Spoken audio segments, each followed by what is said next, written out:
don't know the answer to that yet.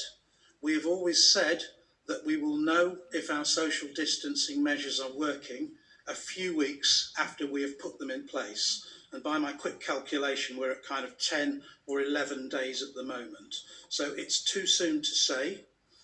It will partly depend upon how well those social distancing measures are adhered to by every one of us. But I hope it will be soon.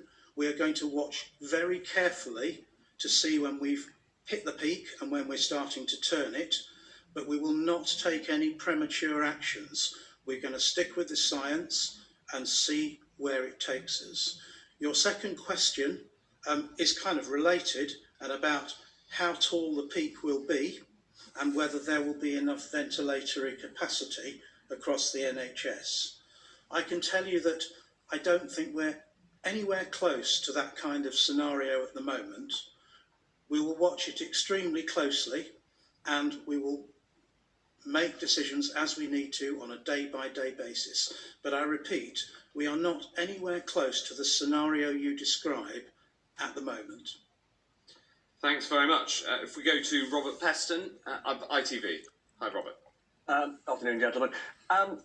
Firstly, on the clinical trials, Jonathan Van Tam said the success depends to a certain extent on the numbers enrolled in those trials. Was that actually a call to individuals with symptoms to enrol in those trials? Are you looking for volunteers?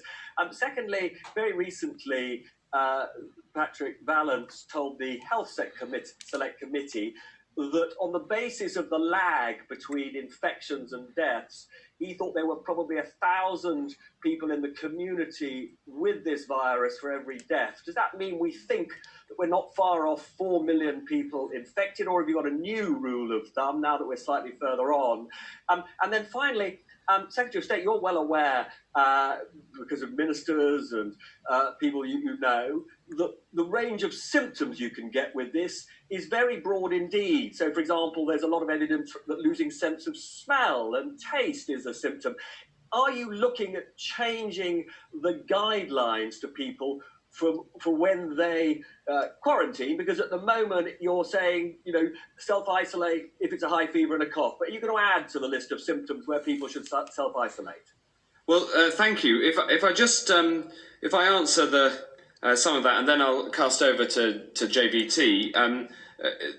On the last one, which you addressed directly to me, Robert, it's complimentary of you to ask me a scientific medical question, but I am going to resist the temptation to answer it because we've got a proper medical scientist in the room and we are following the science. For me personally, I did lose my sense of taste, and that actually is